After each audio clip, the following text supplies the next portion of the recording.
The Bucks have a major decision to make. After signing another player to a guaranteed deal, there has to be an odd man out here in Milwaukee. GM John Horst will have to make a critical decision heading into training camp.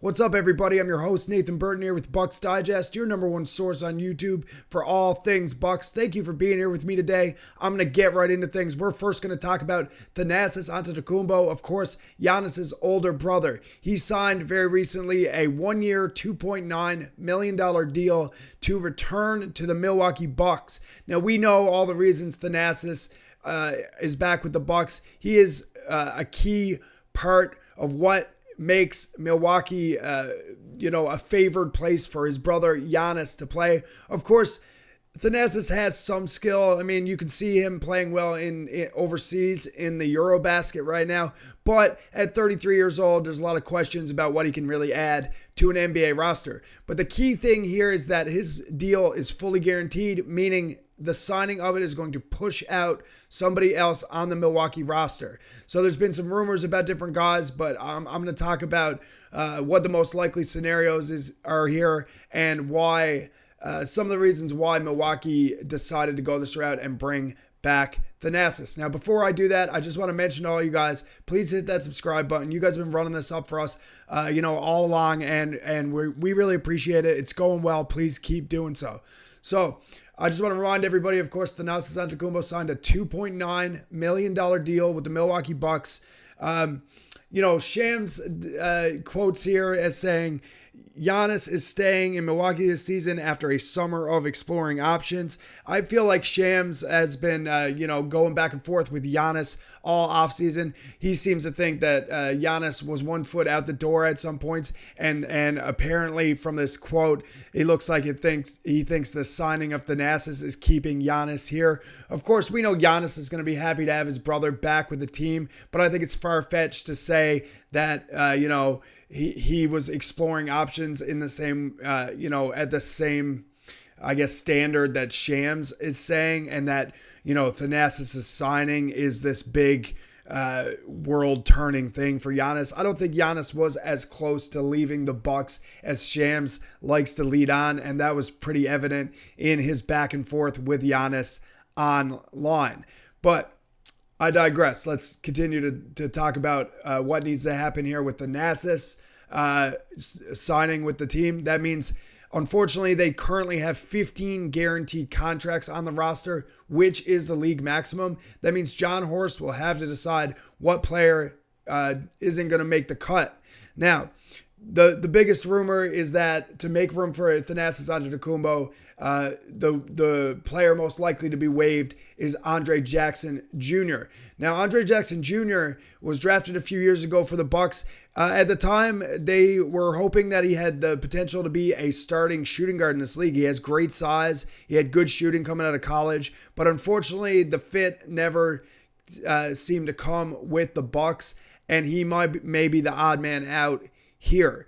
I mean, you can see in his stats from last year, he averaged just 3.4 points, 2.7 rebounds, 1.2 assists on 47.7 from the field. Also, 39% from three, so nothing crazy from three, which is where they were really hoping that he would improve over time. Now, there's only a few guys that are kind of up for this cut. I mean, the Bucks still have young guys on two-way contracts, like I spoke about Mark Sears a couple days ago, Tyler Smith. I mean, these guys aren't going to be on the chopping block because they have that two-way option in their deal where they can play with the G League and not take up a roster spot unless somebody gets injured or somebody gets traded, et cetera, et cetera.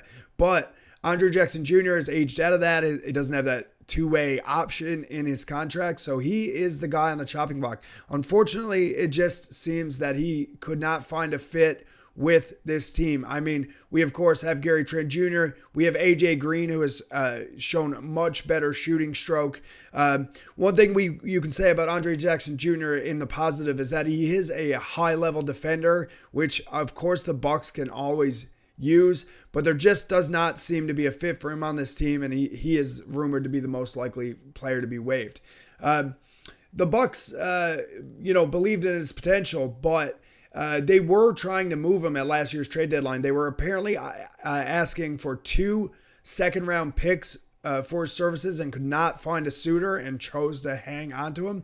This may go down as a little bit of a fumble by John Horst in the front office if they indeed do have to waive Andre Jackson Jr. Reports are that there was league interest for him, maybe just the solitary 1 second round pick or something like that in return. I mean, he is a fringe NBA level player. He has, like I said, great defense, which teams are always looking for off the bench. I think if what we're expecting happens and he does get cut from a roster, there will be a place for him somewhere in the NBA, but it sucks to see your team fumble any kind of possible improvement, especially with where we are with the cap and the apron and whatnot, and how there's not a lot of margin for error for the Bucks front office to try to put together a winning team around Giannis right now. So it sucks to see that we're not going to end up getting for anything for him if he does get waived. But that's how it goes sometimes. So let's talk about Thanasis for a second. We all kind of know the real reasons that Thanasis is with the team. He's 33 years old. He is a solid defender, but never really put together a bag for the NBA or shown a lot offensively at the NBA level. It's not like it's an absolute 100% nepotism thing. He was a player that was drafted out of the G League. I believe at the time only the third player to do so. I mean, Thanasis does have some game, but we all know the real reason Thanasis is here, and that's to keep Giannis happy. I mean, we need to do everything we can to keep this superstar with us, and if we got to toss a $2 million in a roster spot to his brother to keep the big man happy, well, I, for one, I'm fine with that. Hopefully Andre Jackson Jr. or whoever gets waived lands on their feet. You don't want to see a guy lose his chance in lieu of some nepotism, but it happens in a lot of industries, and I guess it's happening here in basketball as well. Now, it was fun to listen to. I was listening to Jeff Teague's podcast, and he was speaking out about Thanasis. Thanasis, hold on. So he spoke about their title run, and said that when Giannis is not around his brother, something's different. Like, Giannis needs his brother around. He said him and his brother have some different kind of connection. He can't function or play if he doesn't see his brother. I'm for real. I'm being real. It's different. You can feel the energy shift when Thanasis was back. It was like we were all ready to fight for each other. He's talking about the locker room vibes. He also said that, all right, we're talking about nepotism and that kind of stuff, but that boy was drafted too. Like I said earlier, Jeff Teague believes he can hoop.